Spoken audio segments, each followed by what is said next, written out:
Two little girls Let's stood go soaking wet inside. in his Okay, doorway, come on. and every instinct Jae-sung had screamed walk away, because gang leaders don't babysit, and men with 20 years of blood Here you on their go. hands One for you don't deserve to be Thank called you. and one Appa. for you. But he Wow, made them thank hot you. chocolate anyway, and that single act of kindness destroyed everything: his reputation, his empire, his freedom. 3 months later, he'd be in handcuffs with a Yakuza member's blood on his knuckles, watching the family under he arrest. built Here's fall behind your back. apart, all because he couldn't turn away two scared children in the rain. The father he never meant to be. Subscribe now for more stories that will move your soul. The sirens cut through the night like knives. Red and blue lights painted the rain-soaked streets of Itaewon in violent colors as police cars surrounded the café. Inside, two little girls pressed against the window, their hands leaving small prints on the glass as tears streamed down their faces. Appa, the younger one, screamed, her voice cracking. Appa, don't go. The man in handcuffs stopped walking. His shoulders were massive, his face scarred, his reputation built on fear. But when he turned to look at those children, his eyes were soft. Broken. It's okay, Mina, he said quietly. I'll come back. A woman fought through the police barrier, her voice raw with desperation. Jae-sung. Jae-sung, please. Tell them you didn't do it. Tell them. The most feared gang leader in Seoul stood still as rain mixed with blood on his temple. He looked at the woman he loved, at the children who'd called him father for the first time just hours before, and he smiled. Some things, he said, are worth losing everything for. The door of the police car slammed shut. 3 months earlier, that same door had opened with a gentle chime. Jae-sung wiped down the espresso machine for the third time that morning. The multicultural café was quiet at 6 a.m., which was exactly how he liked it. Outside, Itaewon was just waking up, shop owners rolling up metal shutters, street cleaners finishing their routes, the neighborhood preparing for another chaotic day. But in here, everything was controlled. Perfect. Safe. He poured himself a double espresso and sat by the window, watching the world move without him. His phone buzzed with messages he wouldn't answer. Business he'd left to his second-in-command. A life he was trying to leave behind, one quiet morning at a time.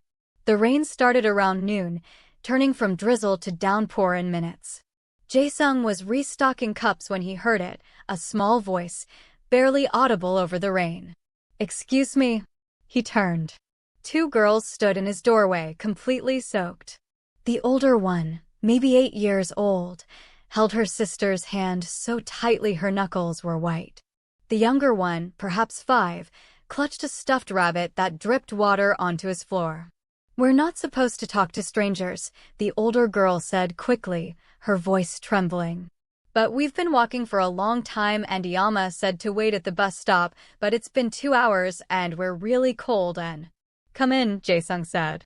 His voice came out rougher than he intended. He cleared his throat. Come inside. You'll catch cold. The girls hesitated. He didn't blame them. He was 6'3", covered in tattoos he kept hidden under long sleeves, with a scar that ran from his left eye to his jaw. He looked like exactly what he was: dangerous. I have hot chocolate, he offered. And cookies. The younger girl's stomach growled loudly. She looked up at her sister with pleading eyes. Okay, the older one said. But we're sitting by the window so people can see us. Our Iyama taught us about strangers. Smart Iyama, Jae-sung said. He made them hot chocolate, warming the milk carefully, adding extra marshmallows. The girls sat exactly where they said they would, visible to anyone passing by. The older one watched his every move while the younger one hugged her rabbit and shivered. I'm Hannah, the older girl finally said. This is Mina. Our Iyama is named Grace. She works 2 jobs and sometimes she's late, but she always comes. Always. I'm Jae-sung. I own this cafe. You don't look like a cafe owner, Hannah said bluntly. Hannah. Mina gasped. What? He doesn't. He looks like the men Iyama tells us to avoid. Jae-sung almost smiled. Your Iyama is right. You should avoid men like me. Then why are you being nice to us? The question hit harder than it should have. Why was he being nice? Because they reminded him of something he'd lost? Because their fear and bravery broke something inside him? Because, for once, he could be someone other than what everyone expected? Because, he said quietly, bringing over their hot chocolate, everyone deserves kindness. Especially little girls waiting in the rain. Mina took a sip and her whole face lit up. This is the best hot chocolate ever. Mina, don't, Hannah started, but her sister was already gulping it down. They sat in silence for a while. Jae-sung returned to his work, but he kept glancing over. Hannah's eyes were drooping. Mina had fallen asleep against her sister's shoulder, still clutching the rabbit. When the door finally burst open 2 hours later, a woman stumbled in, drenched and desperate. Hannah. Mina. Oh God, I'm so sorry. Alma. Both girls ran to her. Grace dropped to her knees, pulling them close, checking them over with shaking hands. Are you okay? Are you hurt? I'm so sorry. The bus broke down and my phone died and I ran all the way from Gangnam and... She looked up at Jae-sung for the first time. The world stopped. Later, he wouldn't be able to explain what happened in that moment. He'd seen beautiful women before. He'd lived a life of excess and violence and shallow pleasures. But this woman, soaking wet with mascara running down her cheeks and exhaustion written in every line of her body, looked at him, and he felt something crack open in his chest. Thank you, she whispered. Thank you for keeping them safe. They kept themselves safe, he said. Smart kids. We had hot chocolate, Mina announced. With extra marshmallows, Hannah added, as if this was crucial information. Grace stood slowly, still holding both girls. She was petite, Korean-American by her accent, with natural hair pulled back in a messy bun and eyes that held too much worry for someone so young. I should pay you, she said. For the drinks and the... No. Jae-sung's voice was firm. No charge. Just get them home safe. She studied him for a long moment, and he wondered what she saw. Could she see the blood on his hands? The darkness he carried? The broken man pretending to be whole? We live just 2 blocks away, she said finally. On Noksapyeong Road. The yellow building. I know it. Are you someone's dad? Mina asked suddenly. The question punched through him. No, I'm not. Oh. Mina looked disappointed. You'd be a good dad. You make really good hot chocolate. Grace's hand tightened on her daughter's shoulder. Say thank you and let's go, girls. Thank you, Jae-sung SSI, they chorused. He watched them leave, 3 figures disappearing into the rain, and felt the café grow cold and empty in their wake. The next morning, Grace came back alone. I wanted to apologize properly, she said, setting a small wrapped package on the counter. The girls didn't stop talking about you all night. About the kind man with the scary face who made the best hot chocolate in Seoul. Scary face? He raised an eyebrow. Mina's words, not mine. She smiled, and it transformed her. I'm Grace. Grace Okonkwo. Formerly Grace Park, but I reclaimed my Nigerian father's name after my divorce. Afro-Korean, he said. Like you. She gestured to his hands, to the rich brown skin that marked him as different in a homogeneous society. Your father. Nigerian. Mother Korean. Both dead. The words came out flat. He didn't talk about his family. Ever. I'm sorry. She meant it. Mine too. It's hard, being between worlds. Is that why you're here? In Itaewon. Itaewon accepts everyone. The foreigners, the mixed, the forgotten. She pushed the package toward him. It's banana bread. The girls insisted I bring it. He opened it carefully. The bread was still warm, filled with chocolate chips and nuts. You didn't have to. I did. You helped us when you didn't have to. That matters. She turned to leave, then hesitated. Jae-sung SSI. The girls asked if they could come back sometime. They don't have. She swallowed hard. Their father isn't in the picture. They don't have a lot of good male role models. So if you're ever willing to tolerate 2 chatty girls in your cafe, we'd like to come back. Every instinct screamed at him to say no. To keep his distance. To protect them from the darkness that clung to him like a second skin. Tomorrow, he heard himself say. I'm closed tomorrow, but I'll be here. Bring them at 10. Her smile could have lit the whole city. Hit that subscribe button if you're already hooked. This story is just getting started. They came every Sunday after that. At first, it was just an hour. The girls would do homework while Grace graded papers. She taught English at a private academy, worked nights doing translation, barely sleeping, always moving. Jae-sung would make them lunch, simple things at first. Kimbap, ramyeon, toast. You're a good cook, Grace said one Sunday, watching him flip pancakes with practiced ease. I've fed myself since I was 8, he replied. You learn fast or you starve. Is that when you lost your parents? He flipped another pancake, the motion automatic. My mother died when I was 6. Father when I was 8. Orphanage until 12, then the streets. I'm sorry. Don't be. I survived. He didn't tell her how. Didn't mention the gang that took him in, the violence that raised him, the man he'd become in the shadows. Jae-sung SSI. Mina ran up with a drawing. Look. It's you. He studied the crayon masterpiece. A tall figure with a smile. Did he ever smile, holding hands with 2 stick-figure girls and a woman with curly hair. It's our family, Mina announced. Plus you. Mina, Grace said gently, Jae-sung SSI isn't our family. But I want him to be, Mina said stubbornly. He's nice, and he makes good food, and he doesn't yell like. She stopped, biting her lip. Like who? Jae-sung asked softly. Grace's face went tight. Like no one. Mina, go help your sister clean up the art supplies. But Jae-sung had seen enough domestic violence in his life to recognize the signs. The way Grace flinched at loud noises. How she always sat facing the door. The subtle checking and rechecking of her phone. Your ex-husband, he said when the girls were out of earshot. Is none of your business. Her voice had steel in it. Agreed. But if he ever. He doesn't know where we are. We moved 3 times in 2 years. Changed schools.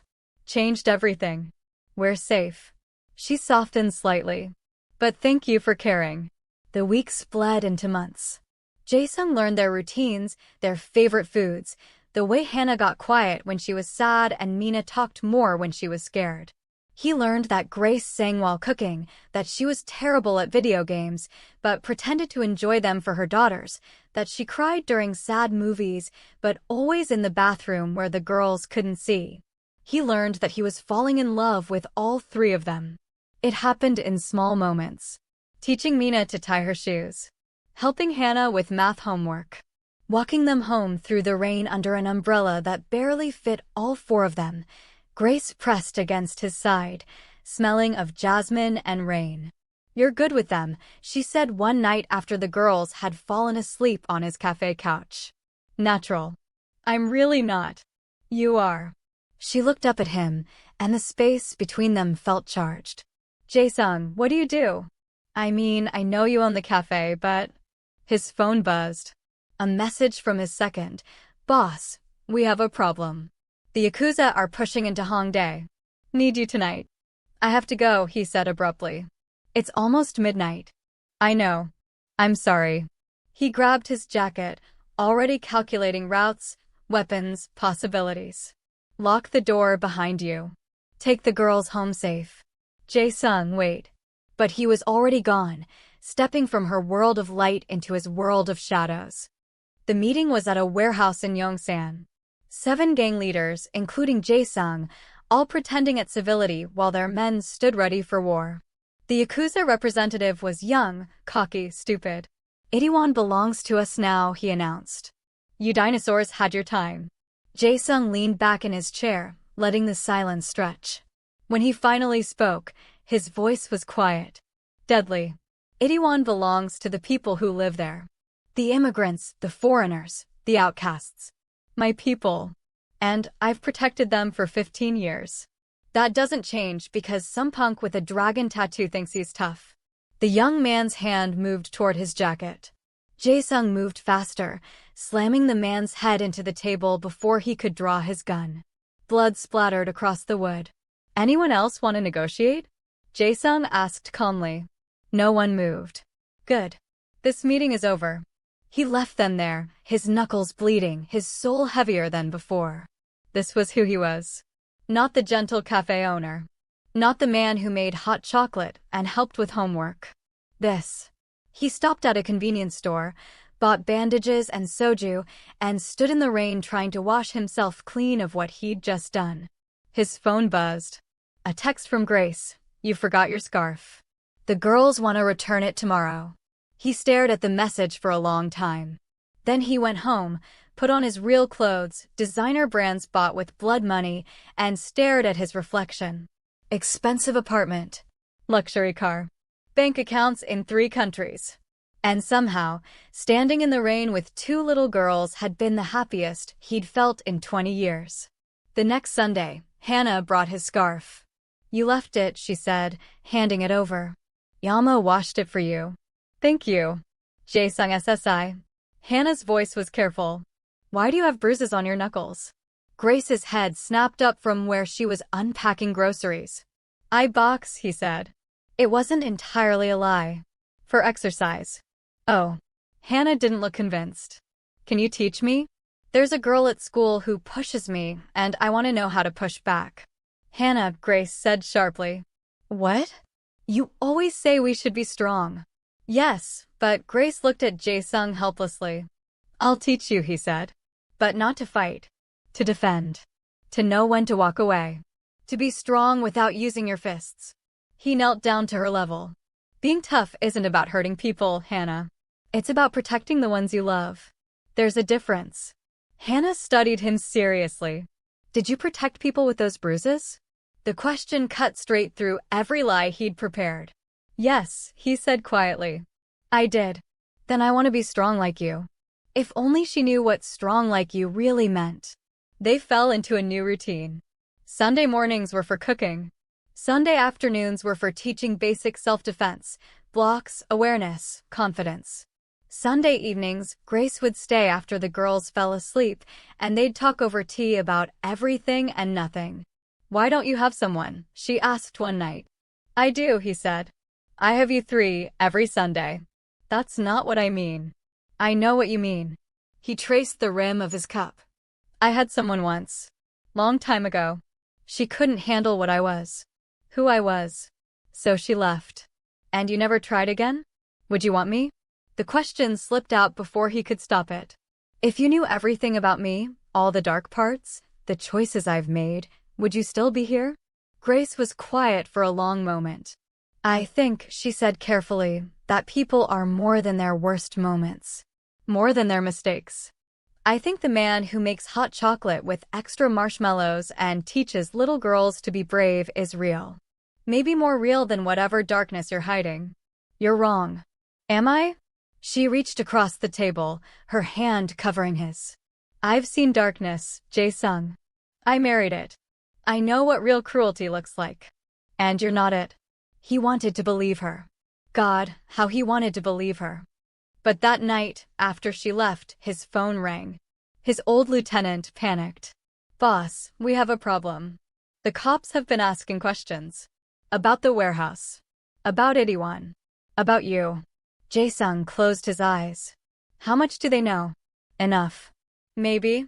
They're looking into the cafe, boss. Into your life. If they connect you to the organization, let them look. I'm clean. The cafe is legitimate. But your past isn't. And if they dig deep enough, then I'll handle it. He hung up and stood at his window, looking out at the city he'd spent his life protecting through violence and fear. Grace's words echoed in his head. People are more than their worst moments. But what if your worst moments defined you? What if darkness was all you'd ever been? The next Sunday, everything changed. They were walking home from the cafe, him, Grace, the girls. It was starting to snow, the first of the season, and Mina was trying to catch snowflakes on her tongue while Hannah lectured her about germs. They're so happy, Grace said softly. I haven't seen them this happy since before the divorce. Grace, let me finish. She stopped walking, turned to face him. I know there's something you're not telling me. I know you disappear some nights and come back with bruises. I know your phone rings at strange hours and you look, Different when you answer. Harder. But I also know that my daughters love you. That you've been kinder to us than anyone has in years. That when I'm with you, I feel. Feel what? Safe. She laughed softly. Ironic, right? You're probably the most dangerous person I've ever met, and you make me feel safe. Yama. Jae-sung SSI. Look, I made a snow angel. Mina called from ahead. Beautiful, baby. Grace called back, then looked at Jae-sung again. I'm falling for you. I need you to know that. Before whatever you're hiding comes out, I need you to know. He wanted to kiss her. Wanted to tell her he'd already fallen. Wanted to promise her forever. But a black car pulled up beside them, and everything fell apart. The window rolled down. A young man, the same Yakuza punk from the warehouse, smiled at Jae-sung. Nice family, he said in Japanese. Didn't know the great Jae-sung had gone soft. A woman and kids? In Itaewon? How touching. Drive away, Jae-sung said quietly. Now. Or what? You'll kill me in front of your girlfriend and her brats. He laughed. The boys were right. You've lost your edge. Maybe it's time for new leadership in Itaewon. The gun came out fast. Jae-sung moved faster. He shoved Grace back, put himself between the car and the girls, and caught the young man's wrist as he fired. The shot went wide, shattering a shop window. People screamed. The girls screamed. Jae-sung twisted the gun away, yanked the man halfway out of the car, and broke his nose with one punch. The driver hit the gas and they sped away, leaving the man bleeding on the pavement. Silence. Then Mina started crying. Hannah pulled her sister close, both of them shaking. Grace stared at Jae-sung like she'd never seen him before. Get them inside, he said, his voice emotionless. Controlled. Now. There's a store 2 doors down. Wait there. I'll handle this. Handle what? What just? Who was? Her voice broke. What are you? Grace, please. Get them inside. Keep them safe. She looked at him one more moment, horror and betrayal and fear all mixed together, then grabbed both girls and ran. Jae-sung pulled out his phone. Made 3 calls. His cleanup crew arrived in 5 minutes. The bleeding man disappeared. The broken glass was explained as a car accident. By the time the police arrived, there was nothing to investigate. But when he went to the store where Grace was waiting, she wouldn't look at him. We're going home, she said, her voice tight. Don't follow us. Grace. Hannah asked me if you were a gangster. Grace's laugh was bitter. She's 8 years old, and she figured out what I was too stupid to see. You're not a cafe owner. You're not a good man trying to make a life. You're a criminal. A gang leader. Probably the feared man of Itaewon, the street vendors whisper about. I never lied to you. You never told me the truth. She pulled the girls closer. We spent every Sunday with you. I let my daughters get attached to you. I got attached to you. And all this time, you were. She stopped, tears streaming down her face. Stay away from us. Whatever you are, whatever you're involved in, we can't be part of it. Grace, please. No. She was crying openly now. I've already dragged my daughters through one nightmare. I won't do it again. Stay away from us, Jae-sung. I mean it. She left, pulling 2 crying girls behind her. Mina looked back once, her face streaked with tears. Appa, she called out. The word shattered him. We're not safe anymore, Grace said to no one in particular. We're not safe. And they disappeared into the snow. The next 3 weeks were hell. Jae-sung threw himself back into the organization, taking meetings he'd been avoiding, making examples of rivals, rebuilding his reputation. If he was a monster, he'd be the best monster Itaewon had ever seen.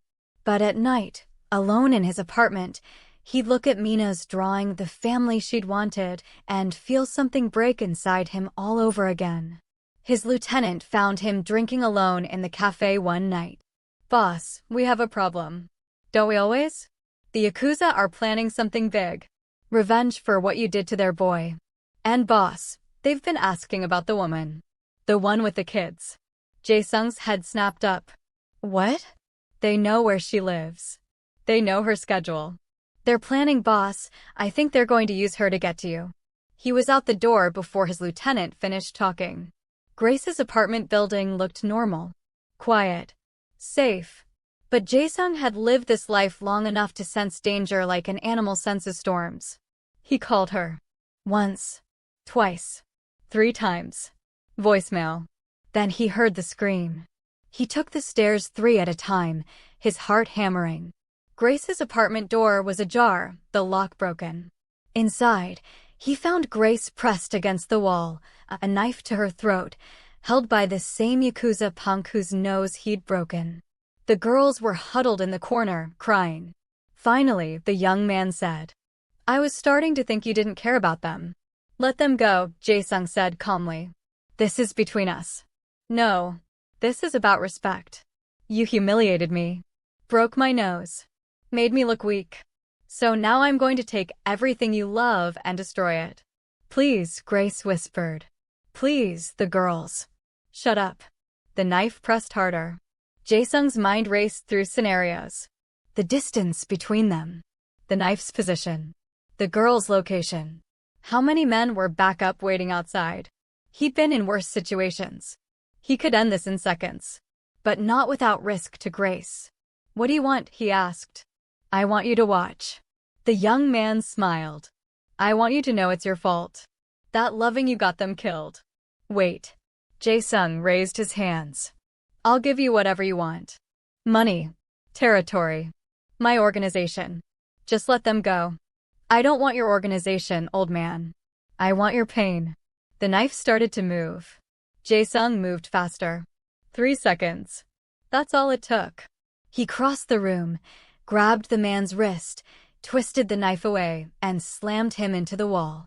The young man's head cracked against the plaster, and he dropped like a stone. But the knife had cut Grace's throat. Not deep, not fatal, but blood was everywhere. "Grace." Jae-sung caught her as she fell. "Grace, look at me. You're okay. It's shallow. You're okay." The girls were screaming. Sirens were coming, neighbors must have called. His men were probably already cleaning up the Yakuza backup outside. But all he could see was Grace, bleeding in his arms, looking at him with eyes full of fear and pain and something else. "Trust. You came," she whispered. "Always. I'll always come for you." The paramedics arrived, then police. Too many police. They separated him from Grace, started asking questions. Then one of them saw the Yakuza tattoo on the unconscious man's arm, and everything changed. Jae-sung Kim, a detective, asked, "We've been looking for you. Been hearing your name a lot lately. I'm a café owner. You're a crime boss. And we have enough evidence now to prove it." The handcuffs clicked around his wrists. "You're under arrest." "Wait." Grace struggled against the paramedic. "He saved us. That man tried to kill us and Jae-sung saved us." "Ma'am, please calm down." "Appa." Mina broke away from the social worker, running to Jae-sung. "Appa, don't go." Hannah followed, both girls throwing their arms around him despite the handcuffs. "Appa, please," Hannah sobbed. "Please don't leave us." And there it was. The moment from 3 months in the future, arriving right on time. The sirens. The crying girls. The woman shouting his name. Jae-sung looked at Grace. "I'm sorry," he said. "For everything I didn't tell you. For the danger I brought to your door. For making you and the girls care about someone like me." Jae-sung. "But I'm not sorry for loving you. Any of you. These last few months, they were the best of my life." "This isn't over," Grace said fiercely. "Do you hear me? This isn't over." But as they pulled him away, as the girls cried and Grace fought against the paramedics trying to bandage her neck, Jae-sung knew the truth. Some things were worth losing everything for. And he'd just lost it all. The trial was fast. Too fast. Jae-sung's lawyer, the best money could buy, argued for leniency. First-time offender in the eyes of the law, since they'd never caught him before. The assault on the Yakuza member was clearly self-defense. The café was legitimate, his taxes paid. But the prosecutor had been building a case for years. Witness testimony. Financial records that connected him to the organization. Evidence that Jae-sung had been running Itaewon's underworld since he was 18 years old. 20 years, the prosecutor announced. 20 years of violence, extortion, and organized crime. And we're supposed to give him leniency because he makes good coffee.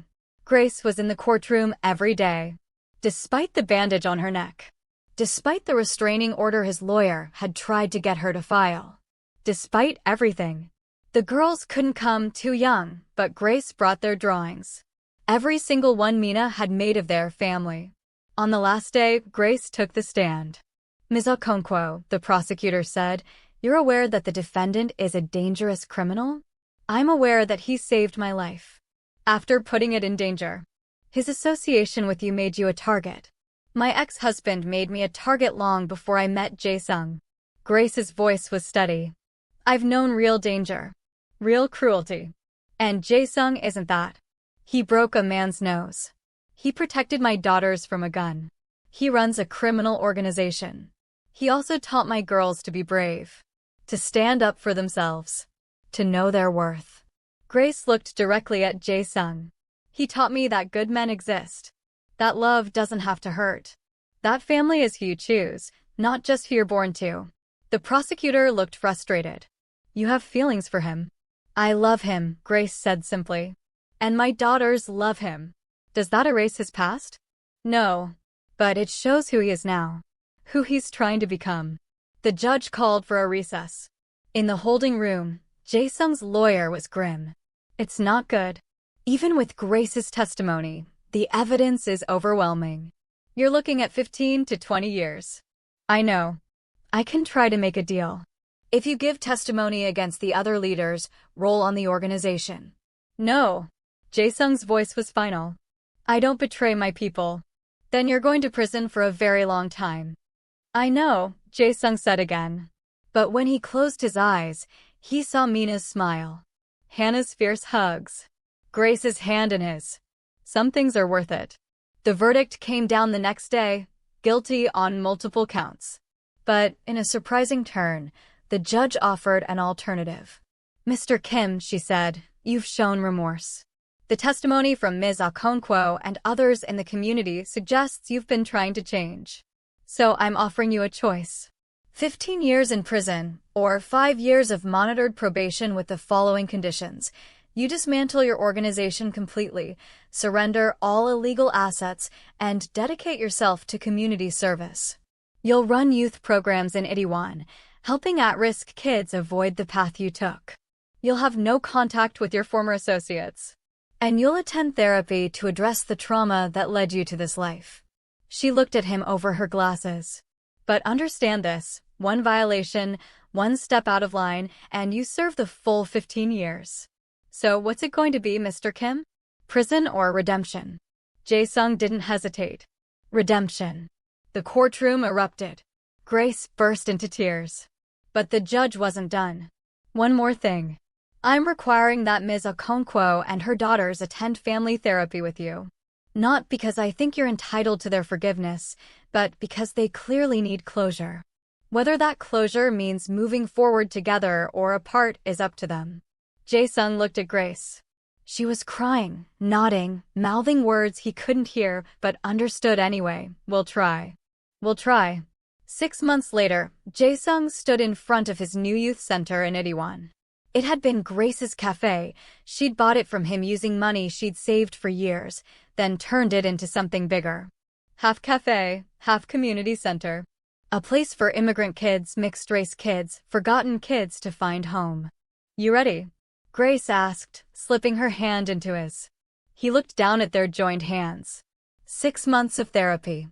6 months of learning to talk about his trauma, his childhood, the violence that had shaped him.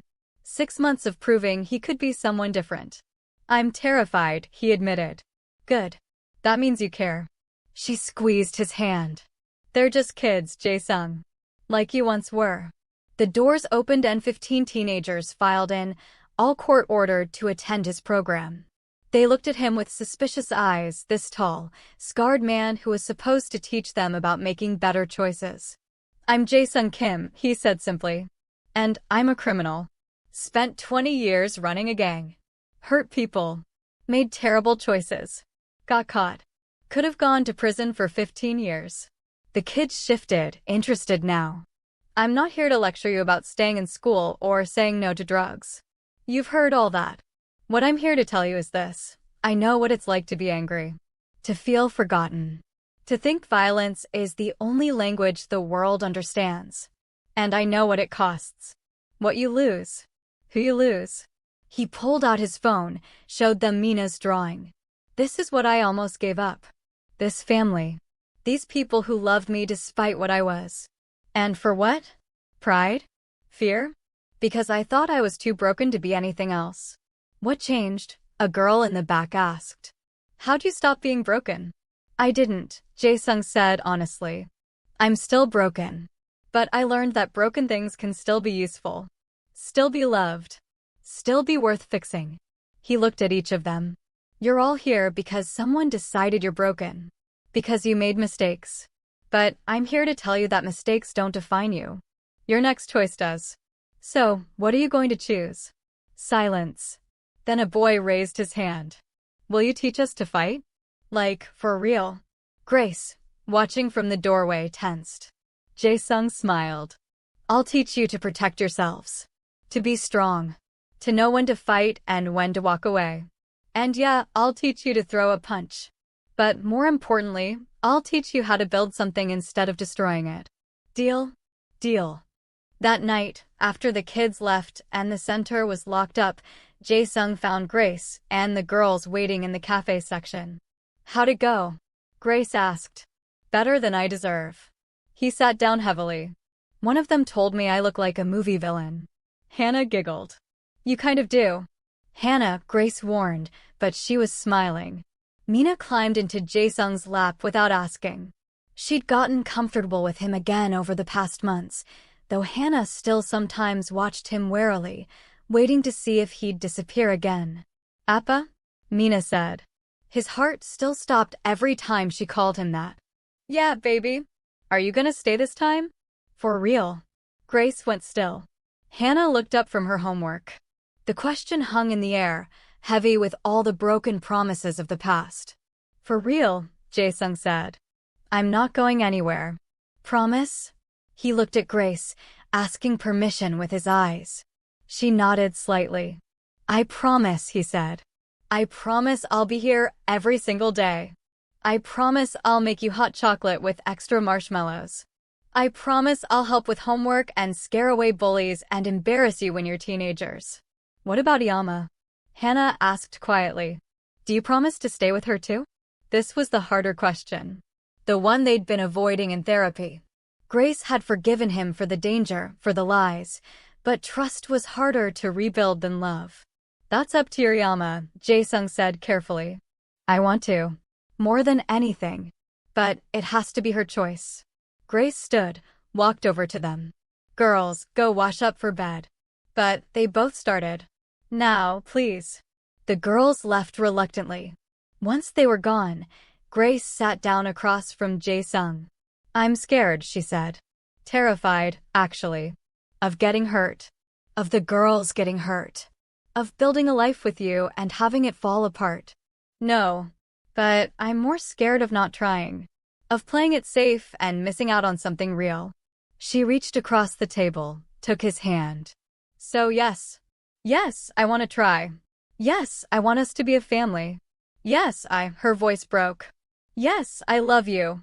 Even though you're bossy and overprotective and you still won't tell me half of what you're thinking. He laughed, the sound rusty from disuse.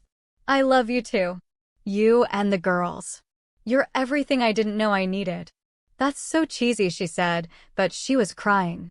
I know. He kissed her hand. I've been practicing in therapy. She laughed through her tears. Of course you have. The girls came running back in, clearly having listened from the hallway. So we're a real family now? Mina demanded. Like, official? Grace looked at Jae-sung. He looked at the three of them, this family he'd found in a rain-soaked cafe, this redemption he didn't deserve but would fight every day to keep. Official, he said. Mina cheered. Hannah hugged him tight. Grace kissed his scarred cheek and whispered, thank you for choosing us. Thank you for choosing me back. 1 year later, the youth center was thriving. 40 kids now, ranging from 12 to 18. Some court-ordered, some just looking for a place to belong. Jae-sung taught self-defense 3 days a week. Grace taught English and literature.